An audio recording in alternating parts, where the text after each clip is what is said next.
अस्सलाम वालेकुम नाज़रीन। सोलर सिस्टम इंस्टॉलेशन की वीडियो सीरीज़ की इस चौथी वीडियो में मैं आपको खुशामदीद कहता हूँ। पिछली वीडियोज़ में हम सोलर सिस्टम की इक़साम और कैलकुलेशन पर तफसीली बात कर चुके हैं। अब इसके बाद अगला मरहला सोलर सिस्टम की इंस्टॉलेशन का आता है, जिसमें सोलर सिस्टम की वायरिंग सबसे अहम स्टेप है। आज की इस वीडियो में हम सोलर सिस्टम की वायरिंग थ्योरी पर बात करेंगे, जबकि प्रैक्टिकल वायरिंग टिप्स मैं आइंदा आने वाली वीडियोज़ में दूँगा। तो चलिए शुरू करते हैं। जैसा कि हम जानते हैं कि किसी भी सोलर सिस्टम के सबसे अहम जुज़ उसके सोलर पैनल्स होते हैं, जो सूरज की रोशनी को डीसी वोल्टेज में तब्दील करते हैं। अब क्योंकि घरों में अमूमन अप्लायंसेस एसी वोल्टेज पर चलती हैं, इसलिए सोलर सेटअप में एक इन्वर्टर की भी ज़रूरत पड़ती है, जो कि सोलर पैनल से आते हुए डीसी वोल्टेज को एसी वोल्टेज में कन्वर्ट करके घर के लोड तक पहुंचाता है। इस वोल्टेज कन्वर्जन के अलावा आजकल के सोलर इन्वर्टर्स बहुत से इजाफी काम भी करते हैं, मसलन बैटरीज़ के डीसी वोल्टेज को एसी वोल्टेज में कन्वर्ट करना और ग्रिड से घर के लोड को डायरेक्ट बिजली सप्लाई करना।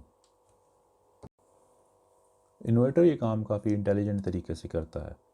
मसलन इन्वर्टर दिन के वक्त घर के लोड को सोलर पैनल्स की आउटपुट से चलाएगा, और जब शाम के वक्त सोलर पैनल्स की आउटपुट कम हो जाएगी तो इन्वर्टर सोलर से बैटरी या ग्रिड पे ऑटोमेटिकली शिफ्ट कर जाएगा। Hybrid net metering solar inverters में इसके अलावा एक इजाफी फ़ीचर ये भी होता है कि सोलर पैनल्स की इजाफी बिजली को घर के अलावा ग्रिड पे भी डाल दे। अब किसी भी हाइब्रिड सोलर सेटअप की बुनियादी अज्जा यही स्क्रीन पे दिखाए हुए कंपोनेंट्स हैं, और इनके दरमियान वायरिंग भी दिखाए हुए तरीके से ही होगी।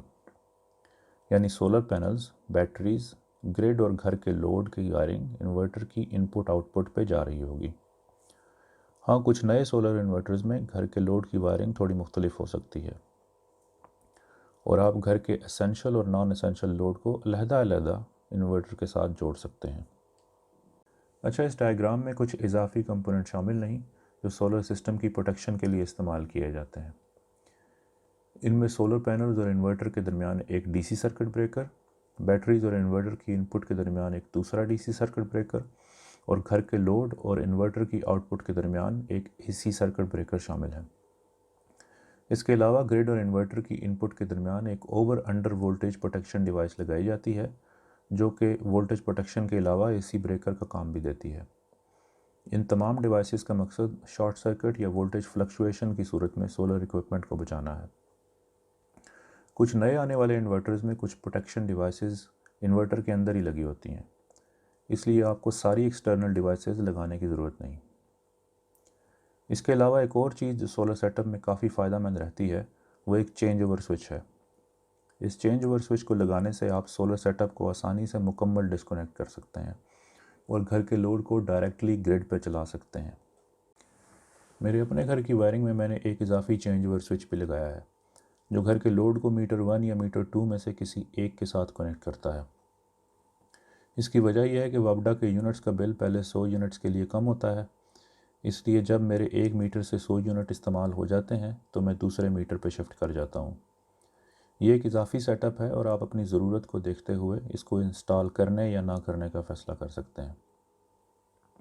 आखिर में एक और चीज़ जो काफ़ी मुफीद रहती है वो घर के लोड की लाइव रीडिंग के लिए एक वोल्टेज मीटर है। मैंने जो वोल्ट मीटर इंस्टॉल किया है वो घर के लोड की लाइव वोल्टेज रीडिंग के अलावा लोड की पावर, करंट, कंज्यूम्ड यूनिट्स और पावर फैक्टर भी बताता है। ये सारी मालूमात सिस्टम की ट्रबल शूटिंग में काफ़ी फ़ायदेमंद रहती हैं। ये थी कुछ तफसील सोलर सेटअप की वायरिंग से मुतल्लिक। आज हमने सिर्फ वायरिंग की थ्योरी पे बात की है।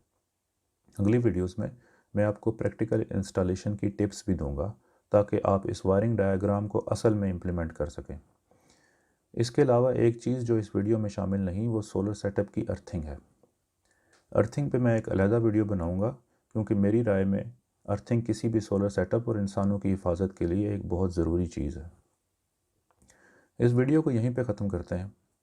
अगर आपको ये वीडियो अच्छी लगी हो तो वीडियो को लाइक करें और चैनल को सब्सक्राइब करें। इसके अलावा अगर सोलर सेटअप की वायरिंग के बारे में कोई सवाल हो तो कमेंट सेक्शन में ज़रूर लिखें। आपके कीमती वक्त का शुक्रिया। अल्लाह हाफ़िज़।